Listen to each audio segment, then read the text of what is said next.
Isang ano lang ha. Sabi nila, yung luxury daw in life, no, yun yung may bahay, lupa ka, ganyan-ganyan. You know what? The most luxurious thing that you'll ever have in your entire life is peace. Yan ang pinaka hindi mabibili ng pera kahit kailan. Pero it's something super duper valuable and super duper important. And no amount of money can buy that. Yung kapayapaan sa puso't isipan.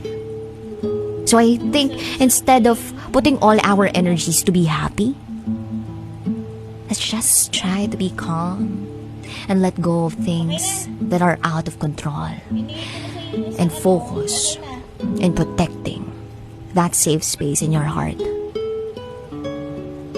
At yun yung kapayapaan na meron